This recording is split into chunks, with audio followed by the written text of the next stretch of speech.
تبارك الذي نزل الفرقان على عبده ليكون للعالمين نذيرا.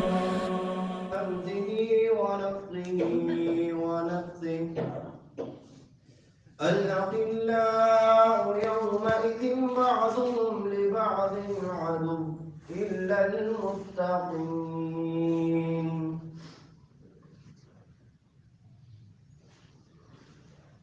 اللہ رب العزت نے قرآن مجید فرقان حمید کے اندر ارشاد فرمایا کہ الأخلاء يومئذ بعضهم لبعض، کہ یہ جو دنیا کی دوستیاں اور رشتہ داریاں ہیں، یہ جو تعلق ہم دنیا کے اندر پالتے ہیں اور ان تعلقات کو نبھانے کے لیے ہم نظر دیکھتے ہیں، نراز دیکھتے ہیں، جن تعلقات کو نبھانے کے لیے اور رشتہ داریوں کو پورا کرنے کے لیے نہ حلال کی تمیز نہ حرام کی تمیز، یہ تمام تعلق اور تمام رشتہ داریاں اور دوستیاں اللہ رب العزت نے فرمایا کہ اس دن، قیامت والے دن، یہ یعنی دشمنی میں تبدیل ہو جائیں گی۔ یہ وہ تمام رشتہ داریاں، وہ تمام تعلقات کہ جو آپ نے دنیا میں پالے ہوتے ہیں، دین کو پس پشت ڈال کر وہ تمام تعلقات، وہ تمام دوستیاں، وہ تمام رشتہ داریاں جو ہیں وہ قیامت والے دن دشمنی میں تبدیل ہو جائیں گی اور اس دن ہمارے کسی کام نہ آ سکیں گی۔ پھر اللہ رب العزت نے فرمایا ہاں ایک رشتہ ایسا ہے کہ جو قیامت والے دن بھی ہمارے کام آ سکتا ہے۔ وہ کون سا رشتہ ہے؟ فرمایا الا المتقین، وہ رشتہ جو تقوی کی بنیاد پر جڑا ہوگا، جو اخلاص کی بنیاد پر جڑا ہوگا، وہ متقین کا رشتہ ہے کہ جو قیامت والے دن بھی ہمارے کام آ سکتا ہے۔ تو پھر ہم کیوں نہ اس رشتے کو مضبوط کریں کہ جو رشتہ ہمارے قیامت کے دن کام آنے والا ہے؟ ہم کیوں نہ اس رشتے کو مضبوط بنانے کے لیے اپنی تمام محنتیں بروئے کار لائیں، اپنی تمام کوششیں بروئے کار لائیں اور اپنی ہر طرح کی جو ہے وہ تمام قوتوں کو استعمال کر کے اپنے اس رشتے کو مضبوط کرنے کی کوشش کریں کہ جو رشتہ ہمارے اس دن کام آنے والا ہے۔ اللہ رب العزت نے یہ بات واضح کر دی اور فرما دیا سورہ عبسہ کے اندر، ایک پورا نقشہ کھینچ دیا اور فرمایا کہ وہ قیامت کا دن ایسا دن ہوگا کہ جس دن یوم یفر المرء من اخیہ، جس دن بھائی اپنے بھائی سے بھاگے گا، وامہ وابیہ، ماں باپ باپ سے بھاگیں گے، دور بھاگیں گے، وصاحبتہ وبنیہ، تمہاری بیوی تمہاری اولاد تم سے دور بھاگے گی، اس دن ہر رشتہ تم سے دور بھاگے گا۔ اگر اس دن کوئی رشتہ کام آنے والا ہے تو وہ تمہارا تقوی کی بنیاد پر جڑا ہوا رشتہ تمہارے کام آنے والا ہے۔ تو پھر کیوں نہ اس رشتے کو مضبوط بنانے کے لیے کوششیں کی جائیں۔ یہی وہ اخوت اور بھائی چارے کا رشتہ تھا، یہی وہ احکامات تھے، یہی وہ آیات تھیں کہ جو اللہ کے نبی صلی اللہ علیہ وسلم کے زمانہ میں صحابہ اکرام کے لیے بیان کی جاتی تھیں، اور یہی وہ آیات تھیں اخوت اور بھائی چارہ کے متعلق کہ جس کو اللہ کے نبی صلی اللہ علیہ وسلم نے صحابہ کے درمیان عملی طور پر قائم کر کے ایک اسلامی بھائی چارے کا ماحول پیدا کر کے دکھایا،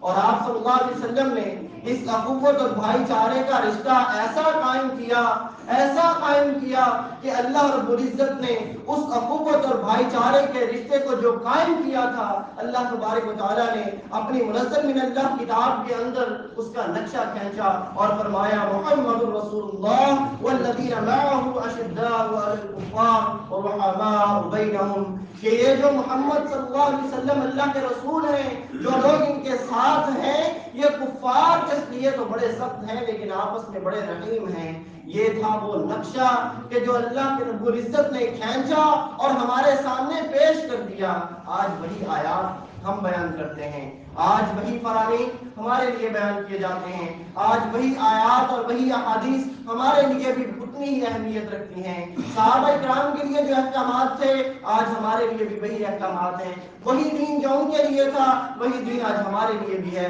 وہی دعویٰ جو ان کا تھا وہی دعویٰ آج ہمارا بھی ہے، لیکن انہوں نے اپنے دعوے کو منوعن پورا کیا، لیکن آج ہم نے دیکھنا ہے کہ ہم اس دعوے کو پورا کرنے میں کہاں تک کوشش کر رہے ہیں اور کہاں تک ہم نے کامیابی حاصل کر لی ہے۔ اللہ کے نبی صلی اللہ علیہ وسلم نے یہ اخوت اور بھائی چارے کا رشتہ ایسا صحابہ اکرام رضوان اللہ علیہم اجمعین کے درمیان قائم کر دیا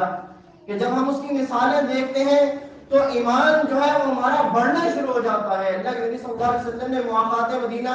کی جب بنیاد رکھی تو اللہ کے نبی صلی اللہ علیہ وسلم نے صحابہ کے درمیان اخوت و بھائی چارے کا ایسا رشتہ قائم کیا کہ انصار اور مہاجرین نے جو ایک دوسرے کے لیے قربانیاں دی آج ہمارے سامنے ہمارے لیے ایک مثال ہے کہ ایک بھائی اپنے مہاجر بھائی سے کہہ رہا ہے کہ تم میرے کاروبار کے اندر شریک ہو جاؤ، اسے اپنے روزگار کے اندر شریک کر رہا ہے۔ ایک انصار بھائی مہاجر بھائی سے کہہ رہا ہے کہ میری 2 بیویاں ہیں، تم جس بیوی کو پسند کرتے ہو میں اسے طلاق دے دیتا ہوں، تم اس سے نکاح کر لو، وہ تمہارے نکاح میں آ جائے گی، میں اسے چھوڑ دیتا ہوں۔ یہاں تک ان کے اندر محبت قائم تھی۔ یہی وجہ تھی کہ اللہ تعالیٰ نے ان کے اس رشتے اور ان کے تعلق کو قرآن مجید کے اندر نقشہ کھینچ کر بیان کر دیا اور ہمارے سامنے ایک مثال کے طور پر پیش کر دیا،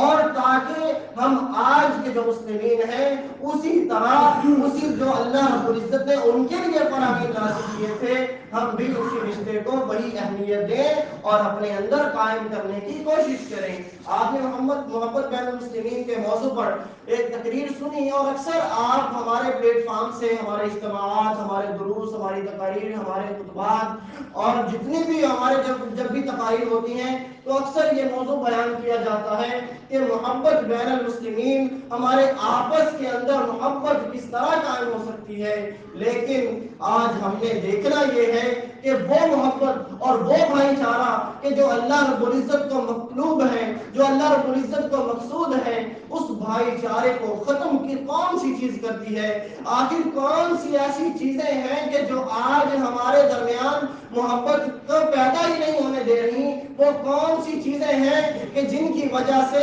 ہمارے اندر وہ بھائی چارہ قائم نہیں ہو پا رہا کہ جو ہونا چاہیے تھا؟ آخر کیوں ہم وہ مثالیں پیش کرنے سے قاصر ہیں؟ کیوں ہم ان احکامات پر عمل کرنے سے جو ہے وہ پیچھے ہٹتے ہیں؟ آخر کیا وجہ ہے کہ ہمارے اندر محبت قائم کیوں نہیں ہو رہی؟ ہم ایک مثالی نمونہ کیوں نہیں بن کر سامنے آ رہے؟ آخر اس کی وجہ کیا ہے؟ میں صرف ایک حدیث جو اللہ کے نبی صلی اللہ علیہ وسلم نے بیان فرمائی صحیح مسلم کے اندر، آپ صلی اللہ علیہ وسلم نے ایک مسلم معاشرے کے اندر محبت کو ختم کرنے والی جو چیزیں ہیں صرف ایک حدیث جو ہے اس پر عمل کر لیا جائے تو یقین جانیے کہ وہ محبت جو اللہ کو مطلوب ہے وہ ہمارے اندر آ سکتی ہے، وہ محبت جو اللہ چاہتا ہے وہ ہمارے اندر آ سکتی ہے، وہ بھائی چارہ جو ہمارا ہونا چاہیے، جیسے آپ کے سامنے حدیث بیان کی گئی کہ ہم ایک جسم کی مانند ہونا چاہیے، ہم یقیناً ایک جسم کی مانند ہو سکتے ہیں اگر ہم اللہ کے نبی صلی اللہ علیہ وسلم کے ان بتائی ہوئی چیزوں سے باز آ جائیں تو یقیناً ہمارا معاشرہ مثالی معاشرہ بن سکتا ہے، یقیناً ہم بھی مثال کے قابل بن سکتے ہیں۔ صحیح مسلم کے اندر اللہ کے نبی صلی اللہ علیہ وسلم نے ارشاد فرمایا، حضرت ہریرہ رضی اللہ تعالیٰ عنہ روایت کرتے ہیں اللہ کے نبی صلی اللہ علیہ وسلم نے سب سے پہلی چیز جو ہے وہ بیان کی، فرمایا لا تحاسدوا، آپس میں حسد کرنا چھوڑ دو،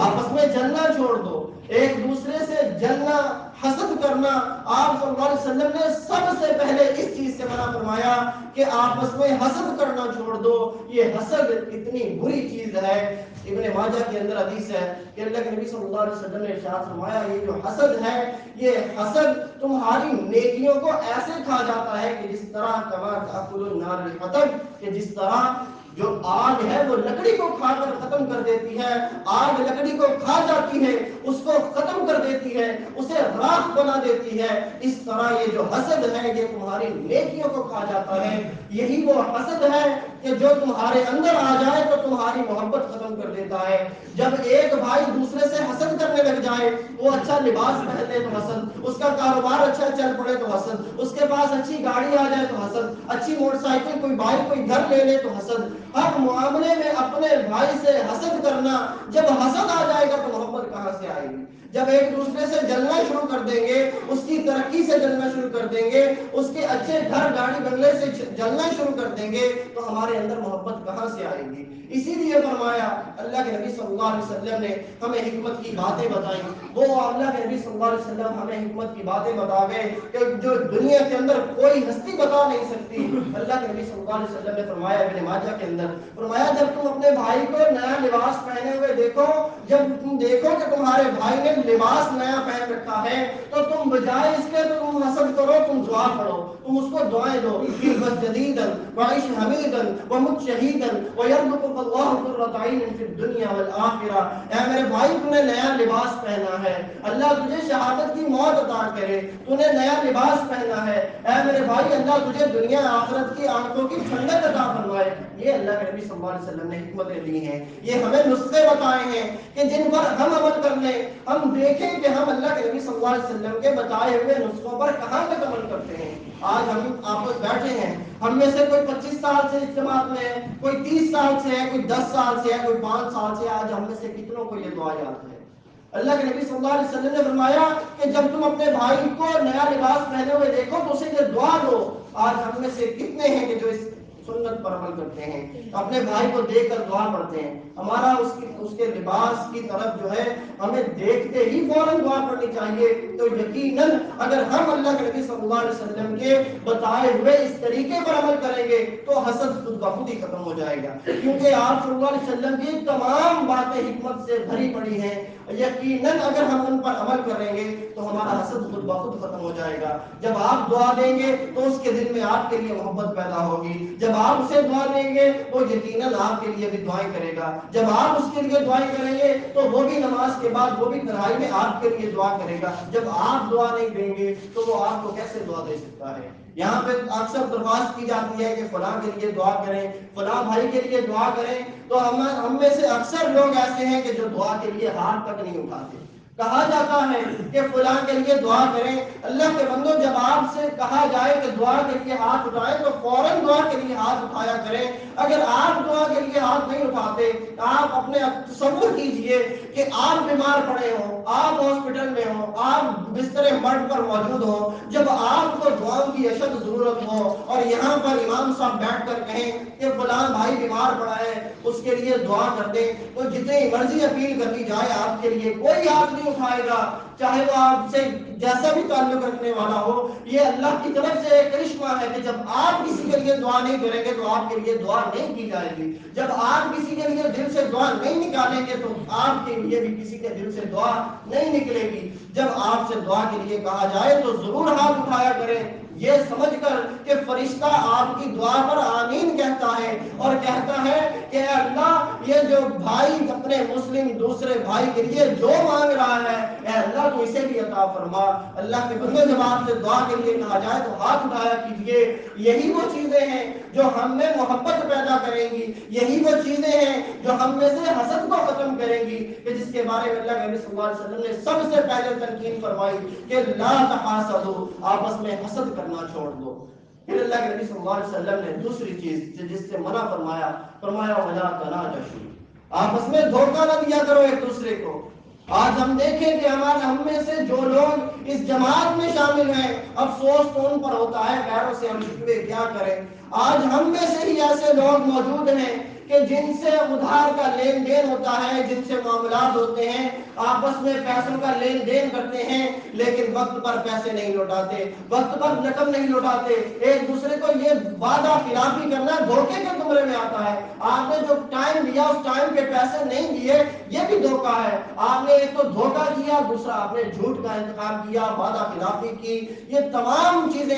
اسی زمرے میں آتی ہیں. فرمایا ولا تناجشوا، اللہ کے بندو اگر آپس میں محبت پیدا کرنا چاہتے ہو، وہ اخوت و بھائی چارہ قائم کرنا چاہتے ہو، تو اللہ کے نبی صلی اللہ علیہ وسلم کے بتائے ہوئے ان نسخوں پر عمل کرنا پڑے گا کہ ولا تناجشوا، اللہ کے بندو آپس میں ایک دوسرے کو گیڑے نہ دیا کرو، آپس میں ایک دوسرے کو دھوکہ نہ دیا کرو. یہ وعدہ خلافیاں، یہ امانتوں میں خیانت، یہ جھوٹ، یہ آپ کی نظر میں بڑے معمولی گناہ ہوں گے، آپ کی نظر میں ان کی کوئی ویلیو نہیں ہوگی، کوئی حیثیت نہیں ہوگی، لیکن آپ یقین جانیے مسلم احمد کی یہ ایک حدیث دل کو ہلا کر رکھ دیتی ہے. آپ صلی اللہ علیہ وسلم نے ارشاد فرمایا لا ایمان لمن لا امانۃ له ولا دین لمن لا عہد له. فرمایا وہ بندہ ایمان سے فارغ ہے، اس کا کوئی ایمان نہیں کہ جو بندہ ایمانت دار نہیں کہ اس کے پاس ایمانت رکھوائی جائے اور وہ امانت میں خیانت کرے اور اس ایمانت کو وقت پر اس کے صاحب کے پاس نہ لوٹائے، وہ بندہ ایمان سے فارغ ہے. یعنی آپ صلی اللہ علیہ وسلم نے اس بندے کو ہر چیز سے فارغ کر دیا،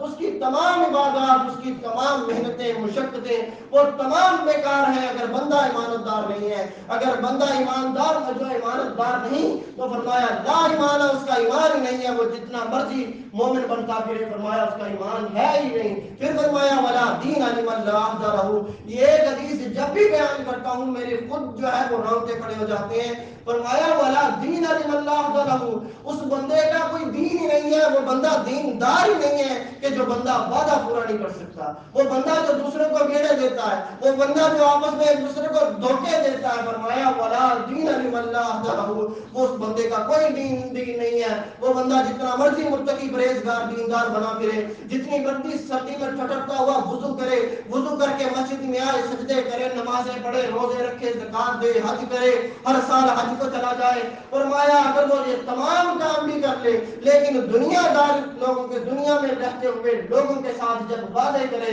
تو ان وعدوں کا پورا نہ کرے، وعدے خلافیاں کرے. ہم دوسروں کے شکوے کیا کریں، ہمارے اپنے معاملات ایسے ہیں کہ ہم آپس میں بھی لین دین کریں تو پورے نہیں کرتے، ہم آپس میں وعدے کریں تو وعدے پورے نہیں کرتے، ہم تو آپ سے شکوا کرتے ہیں. ہم آپس میں ہمارے معاملات کیوں درست نہیں ہوتے؟ اسی لیے کہ ہم اللہ کے نبی صلی اللہ علیہ وسلم کے فرامین پر عمل نہیں کرتے، آپ صلی اللہ علیہ وسلم کی منع کردہ چیزوں سے باز نہیں آتے. جب ان چیزوں سے باز نہیں آئیں گے تو محبت کہاں سے آئے گی، بھائی چارہ کہاں سے آئے گا؟ اسی لیے فرمایا ولا تناجشوا، آپس میں دھوکہ نہ دیا کرو، آپس میں ایک دوسرے سے جو بات طے کرو اس کو پورا کرو. تیسری چیز اللہ کے نبی صلی اللہ علیہ وسلم نے اسی حدیث کے اندر صحیح مسلم کے اندر فرمایا ولا تباغضوا، آپس میں ایک دوسرے سے بغض نہ رکھو، دل کے اندر کینہ نہ رکھو. یہ بغض، یہ کینہ ایک ایسی چیز ہے کہ جب جس کے دل میں آ جاتی ہے تو اس دل سے محبت کو نکال دیتی ہے. جس دل میں بغض جگہ لے لے، جس دل میں کینہ جنم لے لے، جس دل کے اندر بغض آ جائے اس دل کے اندر محبت نہیں آ سکتی. اسی لیے فرمایا ولا تباغضوا، آپس میں ایک دوسرے کے لیے بغض نہ رکھا کرو. اللہ کے نبی صلی اللہ علیہ وسلم نے ترمذی کے اندر حدیث ہے، جب آپ صلی اللہ علیہ وسلم نے ہجرت مدینہ جو ہے وہ کرنے کے بعد جب خطبہ دیا تو سب سے پہلے خطبے کے اندر آپ صلی اللہ علیہ وسلم نے 4 چیزیں بیان کی. یعنی یہ وہ 4 چیزیں کہ ایک نسخہ دیا کہ اگر ایک اسلامی معاشرہ قائم کرنا ہو،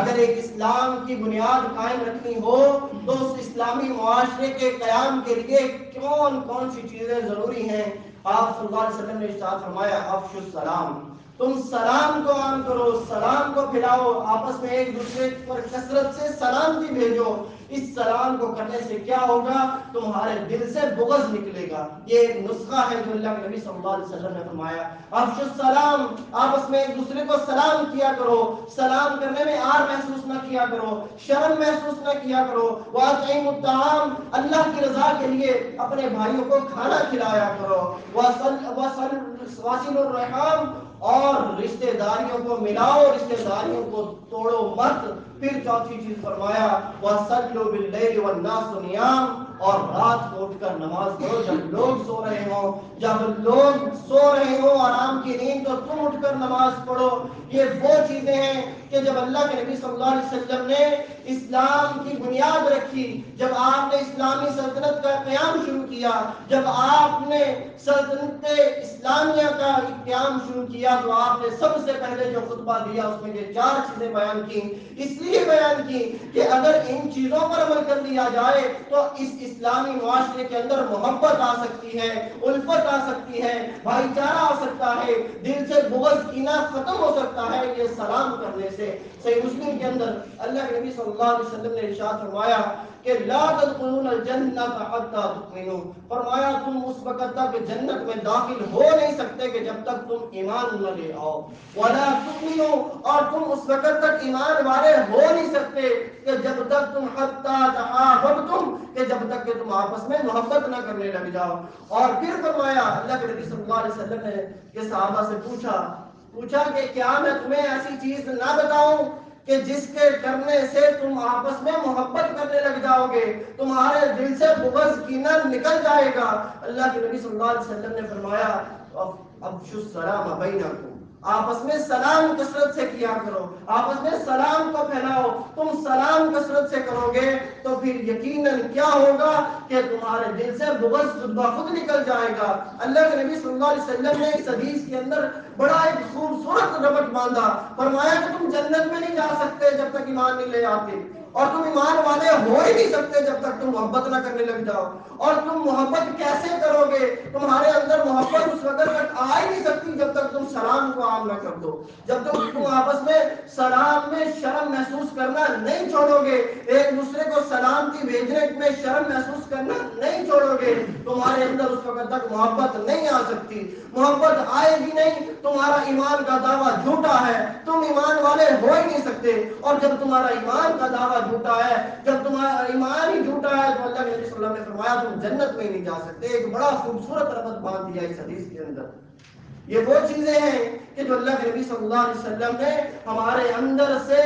محبت کو قائم کرنے کے لیے ہمارے اندر، اور ہمارے اندر سے یہ تمام چیزوں کو ختم کرنے کے لیے، تاکہ ہم اصل وہ معاشرہ قائم کر سکیں جو اللہ رب العزت کو مطلوب ہے، جو اللہ کو مقصود ہے، جو ہم وہ معاشرہ قائم کرنے کے لیے ہمیں اللہ کے نبی صلی اللہ علیہ وسلم کے ان بتائے ہوئے نسخوں پر عمل کرنا پڑے گا، حسد کو چھوڑنا پڑے گا، دھوکہ دہی نہیں کرنی پڑے گی، فرمایا بغض نہیں کرنا پڑے گا۔ اگر یہ تمام کام نہیں کرو گے تو یقیناً تمہارے اندر محبت خود بخود آئے گی۔ جب یہ چیزیں چھوڑ دو گے، پھر چوتھی چیز اللہ کے نبی صلی اللہ علیہ وسلم نے اسی حدیث کے اندر فرمایا ولا تدابروا، آپس میں قطع تعلق ہی نہ کرو۔ یہ جو حدیث آپ کے سامنے بیان کی بھائی نے محمد بین المسلمین کے موضوع میں صحیح بخاری کے اندر کہ لا یحل لرجل ان یحجر اخاه فوق ثلاث لیال، کہ کسی مسلم بندے کے لیے یہ بات جائز ہی نہیں ہے کہ وہ اپنے بھائی سے 3 دن سے 3 راتوں سے زیادہ اس سے قطع تعلق ہی رکھے۔ آج ہم اکثر یہ دیکھتے ہیں کہ چھوٹی چھوٹی باتوں کو لے کر سال ہا سال گزر جاتے ہیں، آپس میں دل سے سلام تک لینا گوارا نہیں کرتے۔ کہاں کا ایمان ہے؟ کون سے دعوے ہم لیے پھرتے ہیں؟ ہم نے اسلام کو غالب کرنا ہے، ہم نے اس دنیا میں اسلام کا جھنڈا لہرانا ہے۔ ہم وہ لوگ ہیں کہ اسلام کا جھنڈا ہم نے اس دنیا میں لہرانے کا دعویٰ اٹھا رکھا ہے، اور ہم اس دعوے کو کہاں تک پورا کرتے ہیں کہ اللہ کے نبی صلی اللہ علیہ وسلم نے فرمایا کہ جتنا مرضی بڑا تمہارا معاملہ ہو جائے، جو مرضی ہو جائے، جو کچھ بھی ہو جائے، فرمایا 3 دن سے زیادہ تعلق قطع کرنے کی تمہیں اجازت نہیں دیتا اسلام۔ اپنے معاملات کہاں تک ہم لیے پھرتے ہیں؟ ہمارے کیسے تعلقات ہیں؟ چھوٹی چھوٹی باتیں ہوتی ہیں، کسی نے کسی کی اصلاح کرنے کی کوشش کی، چلو اس کا مان لیا طریقہ غلط تھا، اس نے کسی کو کھڑے ہوئے جوتا پہننے سے منع کر دیا، اس نے کہا کہ بیٹھ کر پہن لو، کھڑے ہو کر پانی پینے سے منع کر دیا، وضو میں بتا دیا ایسے نہیں ایسے کر لو۔ یعنی کہ چھوٹی چھوٹی باتیں ہوتی ہیں، ان کو لے کر ایسا تعلق خراب کرتے ہیں کہ سال ہر سال گزر جاتے ہیں۔ میں نے خود اپنی آنکھوں سے دیکھا ہے کہ آپس میں ایک دوسرے کو بلانا گوارا نہیں کرتے، جہاں ایک بیٹھا ہوتا ہے وہاں دوسرا نہیں بیٹھتا، جہاں وہ بیٹھا ہوتا ہے وہاں دوسرا آ کر نہیں بیٹھتا ہے، وہ اس سے دور بھاگتا ہے، وہ اس سے دور بھاگتا ہے۔ فرمایا اللہ کے نبی صلی اللہ علیہ وسلم نے کہ جب دونوں اس طرح ایک دوسرے سے آراز کریں، فرمایا خیرهم الذی یبدأ بالسلام، ان دونوں میں سے بہتر وہ آدمی ہے کہ جو سلام میں ابتدا کر لے اور پہلے جا کے اس کو بلا لے، السلام علیکم ورحمۃ اللہ، بھائی مجھے اللہ کی رضا کے لیے اگر مجھ سے غلطی ہو گئی ہے تو تم مجھے معاف کر دو، اگر تم سے غلطی ہو گئی تھی تو میں تمہیں معاف کر دیتا ہوں۔ اللہ کے بندو، اس انا کو لے کر کہاں جاؤ گے؟ یہ انا تمہارے کس کام آئے گی؟ جب سفید کفن میں لٹے ہوئے پڑو گے، تمہاری ناک کے اندر اسی ناک کی خاطر تم آج اپنے بھائی سے ناراض پھرتے ہو، اسی ناک کو اونچا رکھنے کے لیے تم اپنے بھائیوں کو ناراض کرتے پھرتے ہو، اسی ناک کے اندر روئی بنا کر تمہاری ناک کے اندر ٹھونس دی جائے گی، کیا کرو گے اس وقت کے اندر؟ اس ناک کو بچا کر کیا کرو گے؟ تمہارے آپس کے تعلقات اسی لیے خراب ہیں۔ ہم کیوں اس دنیا کے اندر یہ بڑا دعویٰ لیے پھرتے ہیں، اور کیوں آج ہم کامیاب نہیں ہو رہے؟ آج ہمارے اندر محبت کیوں نہیں آ رہی؟ ہمارے اندر وہ بھائی چارہ کیوں نہیں آ رہا؟ کیونکہ ہم نے اسلام کے صحیح اصولوں کو ماننا چھوڑ دیا ہے، ہم نے اسلام کے اصولوں کو پس پشت ڈالنا چھوڑ دیا ہے، اسی لیے آج ہم ناکام ہیں، آج ہم کامیاب نہیں ہیں، آج ہم اسی لیے ہر طرف سے مار کھا رہے ہیں، کیونکہ ہم نے جو دعویٰ کیا ہے ہم اس دعوے میں، معذرت کے ساتھ کہوں گا کہ ہم اس دعوے میں جھوٹے ہیں،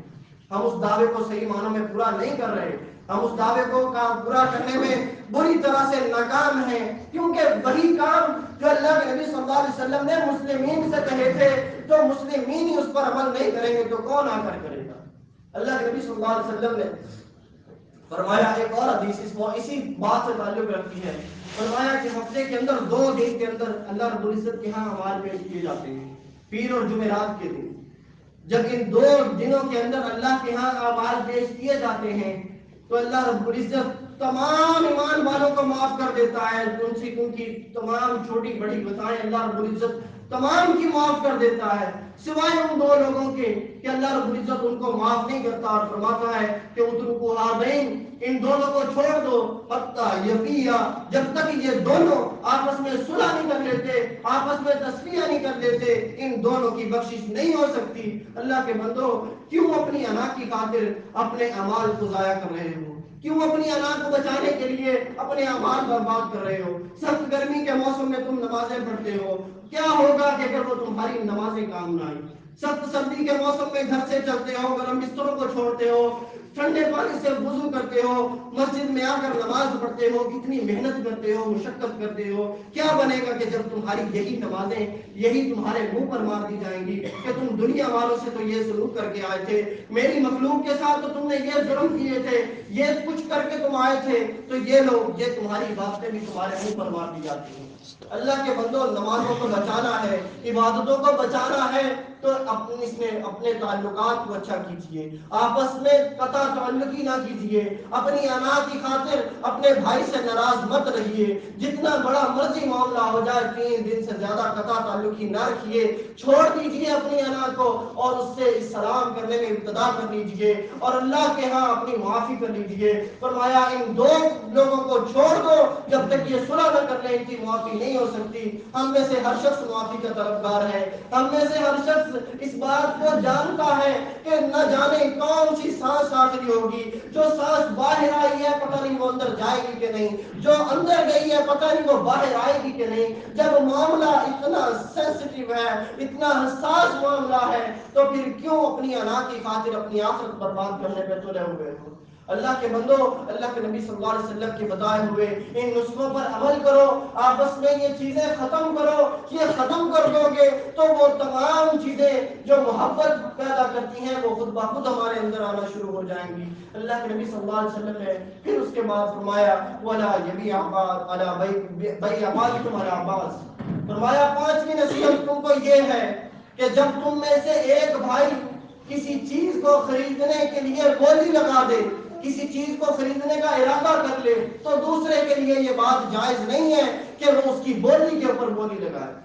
جب ایک بھائی نے ارادہ کر لیا کہ میں یہ چیز اتنے میں خریدنا چاہتا ہوں، وہ خریدنے کا ارادہ رکھتا ہے، وہ قیمت بتا چکا ہے، تو پھر دوسرے کے لیے جائز نہیں ہے کہ وہ اپنے مسلم بھائی کی بولی پہ جا کر بولی لگا دے اور کچھ زیادہ قیمت دے کر اس چیز کو وصول کر لے۔ یہ تمہارے لیے بات جائز نہیں، یہ بڑی حکمت کی باتیں ہیں جو اللہ کے نبی صلی اللہ علیہ وسلم ہمیں بتا کر چلے گئے۔ یہ وہ حکمت کی باتیں کہ جن پر آج ہم عمل کر لیں تو ہم اسلامی معاشرہ قائم کر سکتے ہیں۔ یقیناً ان باتوں پر عمل کر کے ہم اپنے دعوے کو پورا کر سکتے ہیں، ہم غلبہ حاصل کر سکتے ہیں۔ ہم اسلام اس دنیا پر جب اسلام کا غلبہ ہوا بہت چند لوگ تھے، لیکن ان چند لوگوں نے اللہ کے نبی صلی اللہ علیہ وسلم کی باتوں کو منوعاً تسلیم کیا۔ ان چند لوگوں نے جب مل کر تسلیم کر لیا تو وہ چند لوگ ہی تھے کہ جو پھر اس دنیا پر اسلام کو غالب کر کے چلے گئے، جو پھر اس دنیا پر اسلامی حکومت کا نظام ایسا قائم کر کے گئے کہ آج کفار کی طاقتیں بھی اس کو دیکھ کر حیران ہوتی ہیں اور پریشان ہوتی ہیں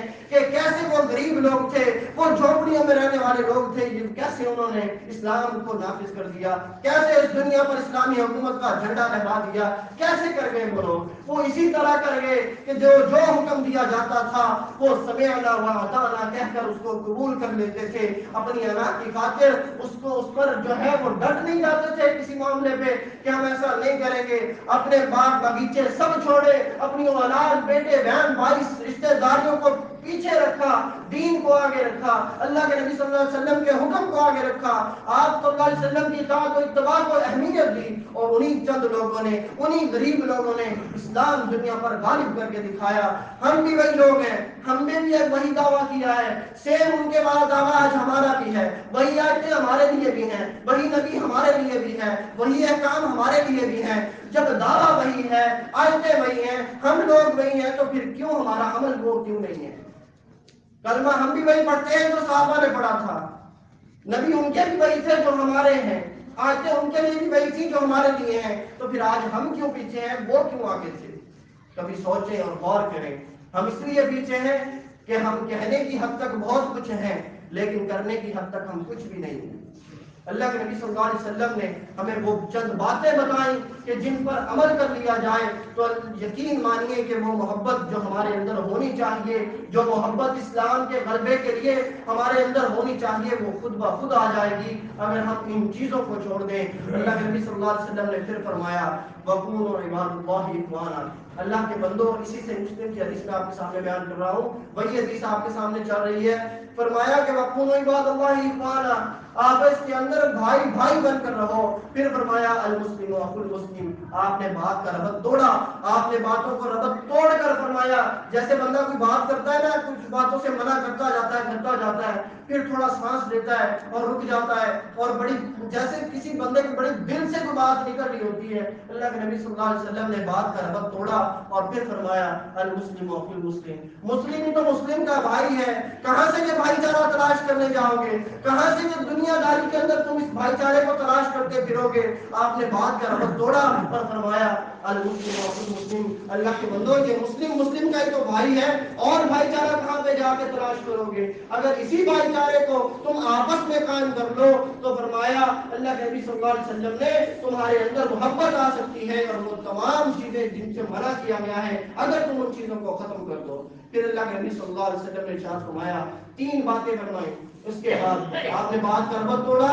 ایک دفعہ فرمایا کہ مسلم کا بھائی ہے، پھر اس کے بعد آپ نے چند چیزوں سے منع کر دیا، فرمایا لا یظلمہ، میں کسی بھی مسلم کو دوسرے مسلم پر ظلم کرنے کی، زیادتی کرنے کی بالکل اجازت نہیں دیتا، چاہے کچھ بھی ہو۔ فرمایا لا یظلمہ، آپس میں ایک دوسرے پر ظلم و زیادتی نہ کرنا، وہ ظلم و زیادتی کسی بھی صورت میں ہو، وہ چاہے تمہارے ہاتھ کی صورت میں ہو کہ تم ہاتھ چلا کر ظلم کرو، چاہے تم زبان چلا کر ظلم کرو، چاہے تم اس کی غیبتیں چغلی اس کے سامنے اس کی برائیاں بیان کر کے تم کرو، یہ ظلم و زیادتی تم کس طرح بھی کر لو، فرمایا اس طرح کی تمہیں کوئی اجازت نہیں کہ تم اپنے مسلم بھائی کے ساتھ ظلم و زیادتی کرو۔ یہ اسی زمرے کے اندر ایک حدیث، بڑی پیاری حدیث ہے،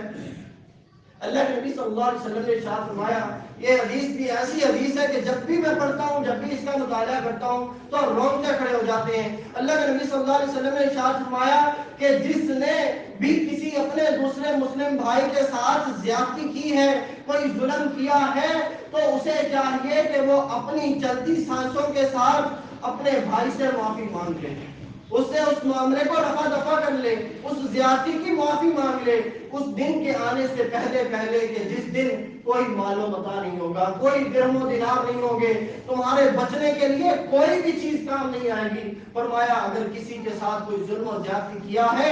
آج تمہارے پاس وقت ہے، جا کر اس سے معافی مانگ لو، اگر ایسا نہیں کرو گے تو اللہ کے نبی صلی اللہ علیہ وسلم نے ایسی وعید بتائی کہ ہمارے تمام اعمال کو ضائع کر کے رکھ دینے والی، فرمایا کہ اگر تم نے زیادتی کی ہے، ظلم کیا ہے، اور اسی ظلم و زیادتی کی صورت میں تمہاری سانسیں بند ہو گئی، اس سے معافی مانگنے سے پہلے فرمایا تم معافی مانگنے سے پہلے اللہ کے ہاں پیش ہو گئے، تو فرمایا کہ تمہارے ساتھ ایک ایسا معاملہ ہونے والا ہے کہ تمہاری زیادتی کے بدلے میں اللہ رب العزت تمہاری نیکیوں کو اس دوسرے شخص کے کھاتے میں ڈال دے گا۔ اگر پھر بھی معاملہ رفع دفع نہ ہو سکا، معاملہ پورا نہ ہو سکا، تو اللہ اس کی برائیاں لے گا اور تمہارے کھاتے میں ڈال دے گا، اور تمہاری زیادتی کی وجہ سے تمہارے کھاتے میں کچھ نہیں رہے گا، اور تم اپنی برائیوں کا کھاتا، اپنی برائیوں کا بھار لے کر جہنم میں جانے والے بن جاؤ گے۔ کہاں سے بات شروع ہوئی؟ ایک زیادتی کی وجہ سے، ایک ظلم کی وجہ سے۔ وہ زیادتی،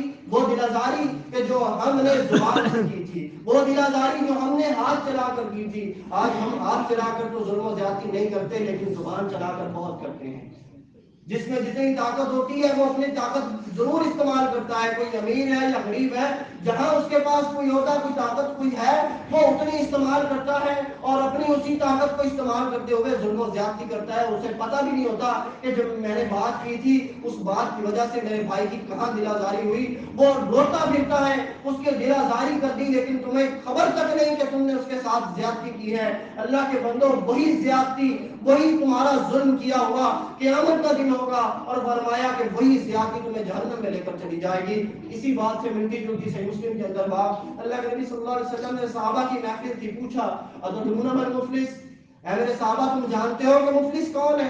غریب کون ہے؟ تو صحابہ نے جواب دیا، یہ حدیث بھی بڑی پیاری حدیث ہے، ہمارے معاملات کو ایسا سیدھا کرنے والی حدیث ہے کہ آپ کے رونگٹے کھڑے ہو جائیں۔ فرمایا کہ تم جانتے ہو کہ مفلس کون ہے؟ تو صحابہ نے کہا کہ اللہ کے رسول یقیناً مفلس تو وہی ہے کہ من لا درہم ولا متاع، مفلس وہ ہے جس کے پاس مال نہ ہو، جس کے پاس متاع نہ ہو، جس کے پاس درہم نہ ہو، وہ مفلس ہے۔ اللہ کے نبی صلی اللہ علیہ وسلم نے فرمایا نہیں، میری امت کا مفلس وہ ہوگا کہ یاتی یوم القیامہ، جو قیامت والے دن آئے گا۔ کیسے آئے گا؟ فرمایا وہ نمازیں پڑھ کے آئے گا، وہ روزے رکھ کر آئے گا، وہ زکات دے کر آئے گا، وہ حج کر کے آئے گا، وہ سب کچھ کر کے آئے گا۔ فرمایا میری امت کا مفلس وہ ہوگا جو یہ سب کچھ کر کے آئے گا، لیکن اس نے یہ سب کچھ کرنے کے ساتھ ساتھ کیا کیا ہوگا؟ فرمایا قد شتم ھذا، کسی کو گالی بکی ہوگی، وقذف ھذا، کسی پر بہتان لگایا ہوگا، واکل مال ھذا، اور کسی کا مال نہ حق کھایا ہوگا، اور کسی کو اللہ کے نبی صلی اللہ علیہ وسلم نے فرمایا وضرب ھذا، اور کسی کے ساتھ ظلم و زیادتی کی ہوگی۔ میری امت کا مفلس وہ ہوگا جو تمام عبادات کرنے کے ساتھ ساتھ سخت سردی کے موسم میں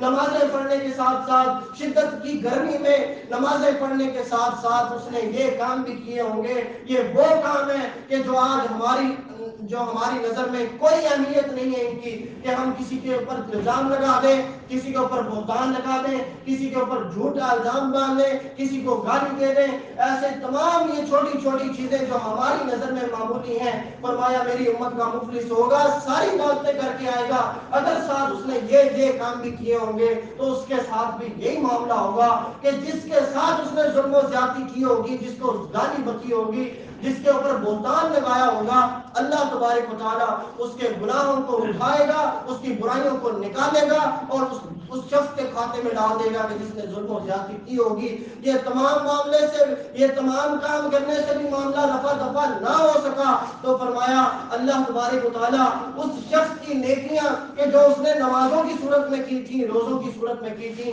یہ تمام نیکیاں اٹھائے گا اور اس دوسرے مظلوم کے شخص کے کھاتے میں ڈال دے گا۔ پھر فرمایا ثم طرح فی النار، پھر وہ نمازیں پڑھنے والا، روزے رکھنے والا، حج کرنے والا، زکات دینے والا، یہ سب کچھ کرنے والا، ان غلطیوں کی وجہ سے، چھوٹی چھوٹی غلطیوں کی وجہ سے فرمایا ثم طرح فی النار، پھر اسے جہنم میں پھینک دیا جائے گا۔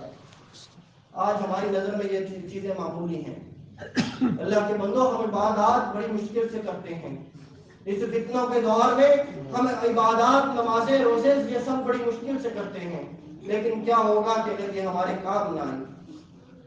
ہمیں ان چیزوں کو اپنے کام میں لانا ہے، ہمیں اپنی نمازوں کو بچانا ہے۔ ہم نے سخت گرمی میں 16-17 گھنٹے کی بھوک پیاس برداشت کر کے جو روزے رکھے ہیں، ان روزوں کو اپنے کام میں لانا ہے۔ وہ اسی وقت کام میں آئیں گے جب یہ کام کرنے کے ساتھ ساتھ ہم نے اس معاشرے کے اپنے مسلم بھائیوں کے ساتھ ظلم و زیادتی نہ کیا ہوگا، اپنی زبان نہ چڑھائی ہوگی، دل آزاری نہ کی ہوگی، پڑوسیوں کے حقوق پورے کیے ہوں گے، والدین کے حقوق پورے کیے ہوں گے، یہ تمام کام بھی ساتھ ساتھ کرنے ہمارے اوپر اسی طرح لازم ہے کہ جس طرح ہمارے اوپر نماز لازم ہے، روزے لازم ہے، اسی طرح یہ تمام کام جو ہماری نظر میں چھوٹے ہیں حقیقت میں وہ چھوٹے نہیں ہیں، یہ کام بھی ہمارے اوپر لازم ہیں۔ یہی وہ چیزیں ہیں کہ جو اللہ کے نبی صلی اللہ علیہ وسلم ہمیں بتا گئے اور سمجھا گئے، فرمایا لا یظلمہ، اگر حقیقی اسلامی معاشرے کا قیام چاہتے ہو تو ایک دوسرے پر ظلم نہ کرنا، ولا یخذلہ، اور ہاں دوسری بات یہ کہ اگر تمہارا کوئی مسلم بھائی کسی مشکل میں پھنسا ہو تو اسے بے یار و مددگار نہ چھوڑنا، اسے یہ کہہ کر نہ چھوڑ دینا کہ وہ ہسپتال میں پڑا ہے، اسے خون کی ضرورت ہے، تمہیں میسج ملتا ہے کہ اسے خون کی ضرورت ہے اور تم یہ سوچ کر اس میسج کو ڈیلیٹ کر دیتے ہو کہ یہ جو میرا خون ہے یہ میرے کسی رشتہ دار کے کام آ جائے گا، میری جب بیوی بیمار ہوگی، بچہ بیمار جب ہوگا تب اس کے کام آئے گا۔ اللہ کے بندے جو بیمار پڑا ہے، جب تیرا خون اس کے کام نہیں آ رہا تو پھر کہاں کام لے کر آئے گا اس کو؟ اور اللہ کے نبی صلی اللہ علیہ وسلم نے فرمایا ولا یخذلہ، اپنے مسلم بھائی کو بے یار و مددگار نہ چھوڑ، جب وہ مشکل میں ہے تو تجھے وہ مشکل تیری اپنی مشکل لگنی چاہیے۔ کیوں یہ مشکل اپنی مشکل نہیں لگتی؟ کیونکہ ہمارے دل میں بغض، حسد، کینہ ایسا بیٹھا ہوا ہے کہ وہ نکلنے کا نام ہی نہیں لے رہا، اور جب تک یہ نکلے گا نہیں ہم اپنے مسلم بھائی کے کام آ نہیں سکیں گے۔ فرمایا ایک ایسی حدیث اللہ کے نبی صلی اللہ علیہ وسلم نے ارشاد فرمایا ما کان العبد فی عون العبد اخیہ، کہ اللہ اس بندے کی مدد میں لگ جاتا ہے۔ کتنی پیاری حدیث ہے اور کتنے پیارے الفاظ ہیں۔ فرمایا اللہ اس بندے کی مدد میں لگ جاتا ہے کہ جو بندہ کسی بندے کی مدد میں لگ جاتا ہے۔ ہمارا ایمان ہے نا ان باتوں پہ، ہم نے لا الہ الا اللہ پڑھا ہے، ہم نے محمد رسول اللہ پڑھا ہے، ہمارا ایمان ہے، ہمارا یقین ہے کہ جو فرمایا ہے وہ سچ ہے۔ جب ایمان ہے تو پھر عمل کیوں نہیں ہے؟ فرمایا کہ جو بندہ بندے کی مدد میں لگ جاتا ہے، یہ نہ سوچے کہ اگر وہ کام آ جائے گا، کچھ پیسے اپنے بھائی کے لیے خرچ کر دے گا، اس کے مشکل میں کام آ جائے گا، ہاسپٹل میں جا کر اس کی عیادت کر لے گا، اس کی تیمارداری کر لے گا، اس کا کچھ نان و نفقہ کا بوجھ اٹھا لے گا، تو یہ نہ سمجھے کہ اس کی مدد کوئی نہیں کر رہا، اس کی مدد اللہ کر رہا ہے، اللہ اس کی مدد میں لگا ہوا ہے۔ اور آپ یقیناً اس بات کا آپ مشاہدہ کر لیں کہ جب آپ کسی کی مدد کریں گے تو یقیناً چاہے وہ تھوڑی ہی کیوں نہ ہو، آپ کے دل کو سکون ہوگا، آپ کا دل مطمئن ہوگا۔ اگر آپ ایسا کریں گے تو آپ کا بھائی بھی خوش، آپ میں محبت بھی آئے گی، وہی محبت جو اللہ کو مطلوب ہے، وہی محبت جو اللہ کو مقصود ہے۔ اسی لیے فرمایا لا یظلمہ، آپس میں ظلم و زیادتی بھی نہ کرنا، ولا یخذلہ، اگر کوئی بھائی مشکل میں ہو تو اسے بے یار مددگار نہ چھوڑنا، ولا یحقرہ، اور ہاں آپس میں ایک دوسرے کو حقیر بھی نہ سمجھنا۔ یہ حقیر سمجھنا ایسا فعل ہے کہ جو ہمارے جنت میں جانے کے داخلے کو روک سکتا ہے۔ اللہ کے نبی صلی اللہ علیہ وسلم نے ارشاد فرمایا کہ صحیح بخاری کے اندر کہ آدمی کی تباہی اور بربادی کے لیے صرف اتنا ہی کافی ہے، یہ الفاظ چھوٹے نہیں ہیں، فرمایا آدمی کی تباہی اور بربادی کے لیے اتنا ہی کافی ہے کہ وہ اپنے دوسرے بھائی کو اپنے سے حقیر سمجھ لے۔ یہ تکبر کی علامت ہے کہ بربادی کے لیے اتنا فعل کافی ہے کہ تمہارے دماغ میں شر آ گیا، فتنہ آ گیا کہ میں بڑی چیز ہوں اور یہ کچھ بھی نہیں ہے، میں بڑے عمل کرتا ہوں یہ کچھ بھی نہیں ہے۔ تجھے کیا پتا کہ وہ رات کو اٹھ کر تہجد بھی پڑھتا ہوگا اور تو نیند کی جو اپنی نیندیں پوری کرتا پھر رہا ہوگا، تجھے کیا پتا کہ وہ کیا کر رہا ہے، وہ اللہ کو راضی کرنے والے پتہ نہیں کون کون سے عمل کرتا پھر رہا ہوگا، اور تو سمجھتا ہے کہ یہ تجھ سے حقیر ہے۔ تو مسجد میں آتا ہے، ٹائم پہ آ جاتا ہے اور لیٹ آنے والے کو تو حقیر سمجھتا ہے، تو یہ تکبر کی علامتیں ہیں۔ فرمایا کہ بربادی کے لیے اتنا کافی ہے کہ تو اپنے آپ کو کچھ سمجھ لے اور دوسرے کو تو کچھ بھی نہ سمجھے، تیری بربادی کے لیے اتنا ہی کافی ہے۔ یہ وہ چیزیں ہیں کہ جو اللہ کے نبی صلی اللہ علیہ وسلم جن سے منع فرما گئے، یہ وہ چیزیں ہیں کہ جن پر عمل کر لیا جائے تو حقیقی معاشرہ قائم ہو سکتا ہے، یہ وہ چیزیں ہیں کہ جن سے باز آ جائیں تو محبت آ سکتی ہے، یہ وہ چیزیں ہیں اگر ہم ان پر عمل کر لیں تو ہم ہی وہ لوگ ہوں گے انشاءاللہ کہ جو اس دنیا پر اسلام کو غالب کر کے دکھائیں گے، جس طرح صحابہ کرام رضوان اللہ علیہ اجمعین نے کیا تھا۔ لیکن شرط یہ ہے کہ آپ صلی اللہ علیہ وسلم کے حکموں کو امین و عن تسلیم کرنا ہوگا اور اسی طرح اطاعت کو قبول کرنا ہوگا کہ جس طرح صحابہ کرام رضوان اللہ علیہ اجمعین نے کیا تھا۔ میں اللہ رب العزت سے دعا گو ہوں کہ اللہ رب العزت جو کچھ بھی کہا سنا گیا ہے سب سے پہلے اس پر مجھے عمل کرنے کی توفیق توفیق عطا فرمائے اور پھر آپ سب کو عمل کرنے کی توفیق عطا فرمائے. وأقول قولي هذا ولكم واستغفر الله. غرباء ولغير الله لا